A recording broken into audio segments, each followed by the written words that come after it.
The tale of the maliciously compliant nanny.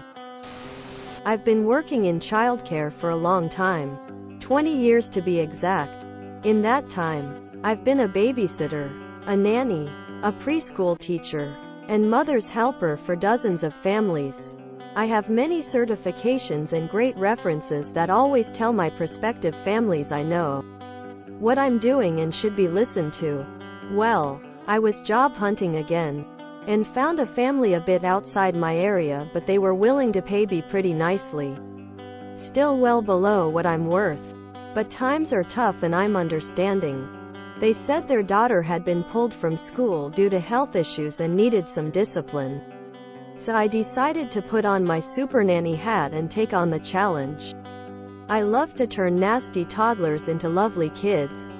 It's my specialty. So I start day one with this little girl, and hoo boy, I had my work cut out for me. I was given 3 objectives. Make sure she potties. Her health issues were kidney related, so this was super important.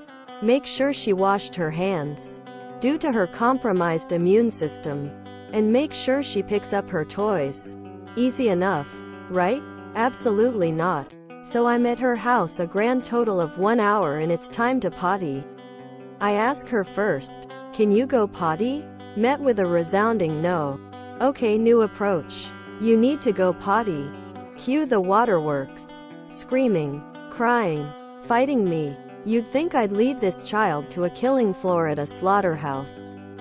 Well, I'm trying to talk her through how we can do whatever she wants if she just goes potty.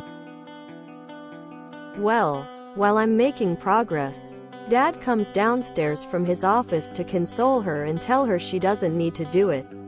Okay, fine. Well, it's time for lunch. And she needs to wash her hands.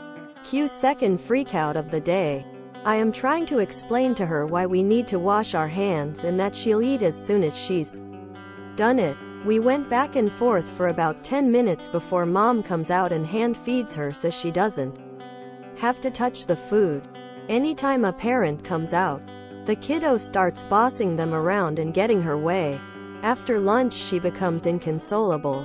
I ask her when her nap is. They tell me she sleeps from 4:46 p.m. and doesn't sleep until midnight and is up by 8. I'm sitting here going, a toddler needs way more sleep than that. I try to reason with them that she's not an adult and cannot make it through a whole workday without sleep. They push back. So we have 2 more days of this. Screaming, fighting, undermining by Mom and Dad. So on day 3 I have a talk with them. A come to Jesus moment. Hey, I can't change anything if y'all are walking back everything I try to do. And they hit me with, well, you should try to get her to like you first, then she'll listen to you. And I really wanted to say, like she listens to y'all? But I bit my tongue. They told me point blank to just do what she wants until she likes me and then start enforcing boundaries. I tried one last plea to tell them that's enforcing the behavior we're trying to correct and it'll take longer to right the ship. Nope. Do what she wants. Okay, let's go. Day 1 of malicious compliance. Dad has an important meeting and needs to not be disturbed. Toddler decides she wants Papa. So I go, let's go get him. He said you can do whatever you want today. I'll race you up the stairs. So we run up the stairs and she bursts into his office while he's on a client call. Toddler decides she wants Mama. So we go burst into her office and drag her into the room to play. They are now both being forced to play by this little tyrant. And every time she tells me to leave, I do. They keep trying to call me in and distract her. But she keeps saying go away and I go. It's what she wants. I gotta do it. They are getting visibly annoyed. So now this child has gotten everything she could ever want. And once again, immediately after lunch goes into thermonuclear meltdown. I say offhandedly, I bet she's tired. They fight me and try to tell me she's just upset by change. She screams for an hour and a half. Mom tries to prep her a snack because they're convinced she's hungry. I'm telling them she's tired. There's a very certain tone to an overtired cry, and 20 years of experience has gotten me to the point of knowing exactly what that sounds like. Dad scoops the toddler up and takes me outside to have a talking to. So while this guy is explaining to me how to do my job, I just sit there and shake my head. He tries to tell me he knows his daughter better than me and he'd know if she was tired. I just smile and look at him right in the face and go, "Oh yeah? She's asleep on your shoulder. She must have been tired." If only there was someone who knew that. When he realized the crying had stopped and she was passed out on his shoulder, the look of most utter defeat was on his face. He tried to walk it back and tried to find ways I wasn't right. Couldn't find it. Funny. It's like I know kids or something. I spent 3 more days in my vicious malicious compliance. The parents were haggard. I thought we were going to get somewhere. Then when she hit that overtired time after lunch, they tried to send me to the library to get the screaming child out of the house, in the same breath as telling me to make sure I sanitize every surface she touches.